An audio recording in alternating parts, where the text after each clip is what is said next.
Assalamualaikum warahmatullahi wabarakatuh. Di sini kami kelompok 5 akan mempresentasikan tugas analisis dokumen kurikulum operasional Satuan Pendidikan KOSP mata kuliah Pengembangan Kurikulum SD. Sebelumnya perkenalkan, nama saya Nurlaili dengan NIM 230404080. Saya Rima Mafruha dengan NIM 230404062. Saya Waratus Saima dengan NIM belakang 082. Saya Bunga Sagustia NIM 230404060. Yang pertama, identitas sekolah. Pada bagian identitas sekolah, kami menganalisis kurikulum operasional KOSP Minu 41 Carabaka yang merupakan madrasah swasta di Kabupaten Gresik pada tahun ajaran 2025 sampai 2026. Sekolah ini memiliki 31 peserta didik dan 8 guru. Dari identitas tersebut, kita dapat mengetahui gambaran umum sekolah yang menjadi dasar dalam penyusunan kurikulum agar sesuai dengan kondisi dan kebutuhan sekolah. Selanjutnya, analisis karakteristik dan kebutuhan sekolah. Pada bagian ini, kami menemukan bahwa peserta didik mayoritas berasal dari lingkungan pedesaan dengan budaya religius yang cukup kuat. Sekolah juga membiasakan budaya 5S, kegiatan literasi dan program tahfidz Al-Quran sebagai upaya membentuk karakter peserta didik. Selain itu, sekolah memiliki kompetensi di bidang keagamaan, olahraga, dan program adiwiyata. Namun, masih terdapat beberapa kebutuhan yang perlu ditingkatkan seperti sarana prasarana, pemanfaatan teknologi dan dalam pembelajaran, dan kompetensi guru. Berdasarkan hasil analisis tersebut, dapat disimpulkan bahwa penyusunan KOSP sudah didasarkan pada analisis kebutuhan sekolah sehingga kurikulum yang dibuat sesuai dengan kondisi nyata di lapangan. Selanjutnya, analisis visi, misi, dan tujuan. Pada bagian visi, misi, dan tujuan, kami melihat bahwa ketiganya sudah saling berkaitan. Visi sekolah mencerminkan karakter madrasah yang religius, berprestasi, dan berakhlakul karimah. Selanjutnya, misi dan tujuan telah disusun untuk mendukung tercapainya visi tersebut melalui berbagai program pembelajaran dan kegiatan sekolah. Namun, kami juga menemukan bahwa beberapa indikator dalam visi, misi, dan tujuan masih bersifat umum sehingga akan lebih baik jika dibuat lebih spesifik agar pencapaiannya lebih mudah diukur dan dievaluasi. Selanjutnya, analisis perorganisasian pembelajaran. Pada bagian ini, sekolah sudah memiliki struktur kurikulum yang lengkap. Kegiatan pembelajaran terdiri atas intrakurikuler, kokurikuler atau P5RA, ekstrakurikuler, dan muatan lokal.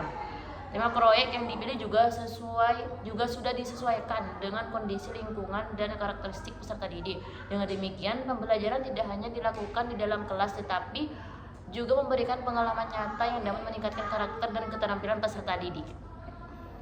Selanjutnya, analisis perencanaan pembelajaran.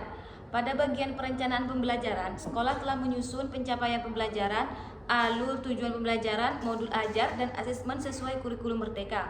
Modul ajar juga sudah berpusat pada peserta didik, sehingga guru dapat menyesuaikan pembelajaran dengan kemampuan dan kebutuhan setiap siswa.